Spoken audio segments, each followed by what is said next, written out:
Hello everyone, you welcome back to Health Conference YouTube channel with Ness Mary. How are you doing today? I hope you had a good night's rest. You slept well.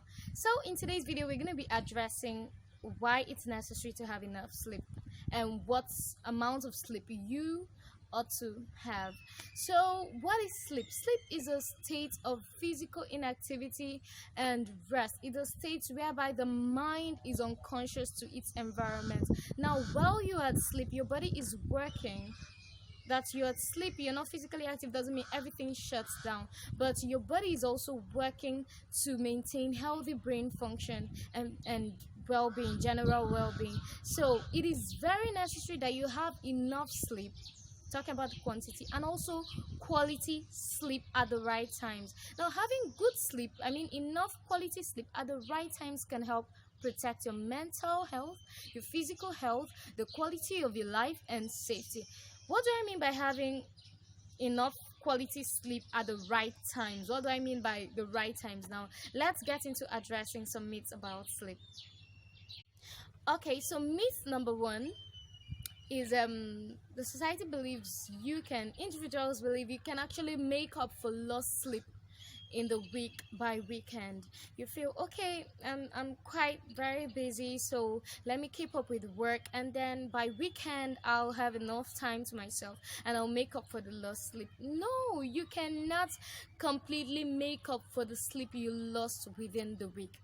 It is very unhealthy to think you can pile up your sleep. Okay, let me deprive myself of tonight's sleep and I'll do it by Saturday. It is unhealthy. You need to you need to adhere to the standard intervals. You need to work, rest to keep yourself going, to maintain your physical health, to maintain your mental health, to maintain a high level of productivity. So it is wrong to believe or to think you can actually make up for the sleep you lost within the week by weekend. Myth number two.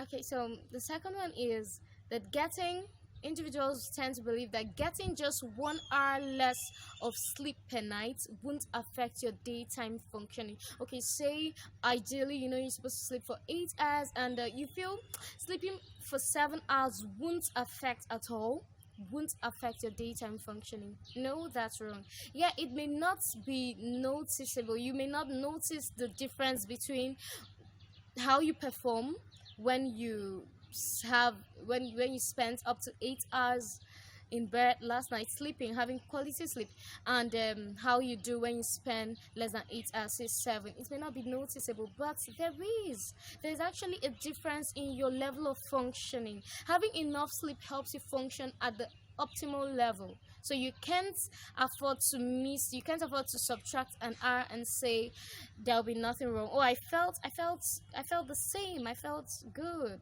It's not, you may not notice it, but it is unhealthy. Okay, so you may be wondering what's the amount of sleep an individual needs. So while sleep requirements may vary from person to person, there's a standard. So let's consider the standard duration of sleep everyone at every stage in life needs, according to the National Sleep Foundation. Newborns to 3-month-old babies require 14 to 17 hours of sleep. 14 to 17, but 11 to 19 hours may be appropriate. So don't be afraid, don't be anxious when the baby sleeps less than 14, like 11, or more than 17, like up to 19 hours, because that range also may be appropriate. And then we talk about 4 months to 11 months. This group of babies require not less than 12 hours of sleep, and also not more than 15, so 12 to 15 hours of sleep, but maybe appropriate 10 to 18. So don't be anxious when the baby sleeps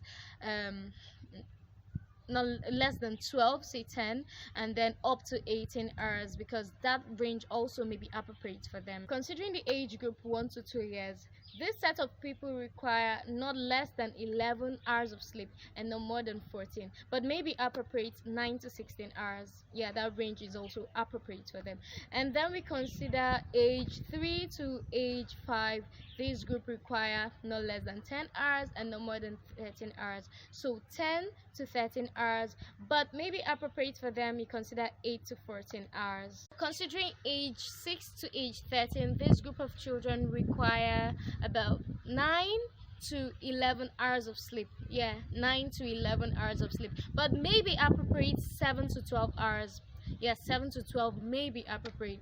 Yeah, and so from 14 years of age to 17 years of age, they require 8 to 10 hours of sleep, between 8 and 10 hours of sleep, but also maybe appropriate 7 to 11 is fine. So considering the young adults, that's the age of from age 18 to 25, this group of people require 7 to 9 hours of sleep in 24 hours, but 6 to 10 is not bad, still appropriate. And then talk about the adults, that's from 26 to 64 years of age.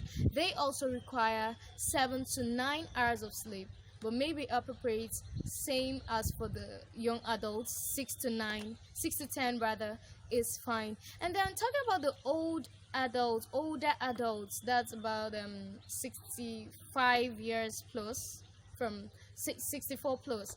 Yeah, this group of people require 7 to 8 hours of sleep.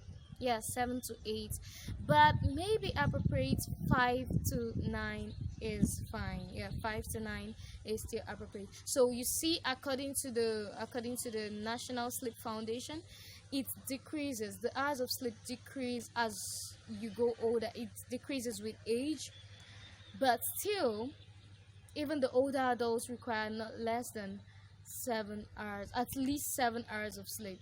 At least 7 hours is just fine. But since older people have more chances of waking up in between sleep at night, taking a nap could make up for this.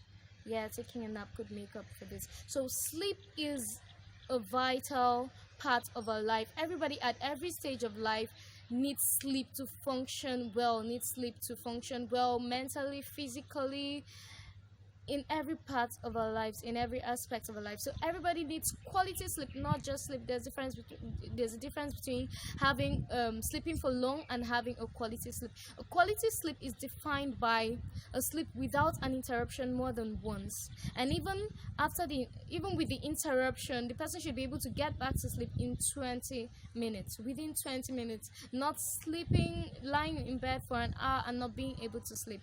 Apart from not having interruptions more than one, also you should be able to sleep off within 30 minutes. You get on your bed and in 30 minutes you're off, not lying in bed for more than say an hour and then you're still not able to catch some sleep. So quality sleep is defined by interruptions no more than one child period of his sleep, and also being able to get into sleep within 30 minutes after you get on your bed. So in a subsequent video, we're going to look at certain problems posed by deprivation of sleep, what happens to you when you don't have enough sleep, and we're going to talk more about sleep. So see you in a subsequent episode. And please, yes, so from next week Wednesday, we're going to be having a regular health information. Yeah, 6th to 12th of May, we're going to be having health information, vital health information on a regular. Yeah, that's going to be a gift from the nursing profession to you, our lovely people. Yeah, so we're going to give you that gift. So please stay tuned, have enough data, tell family, tell friends about it. You're going to benefit so much from this. Stay tuned, and if you're yet to subscribe, please subscribe so you receive a notification once the first clip arrives. Thank you.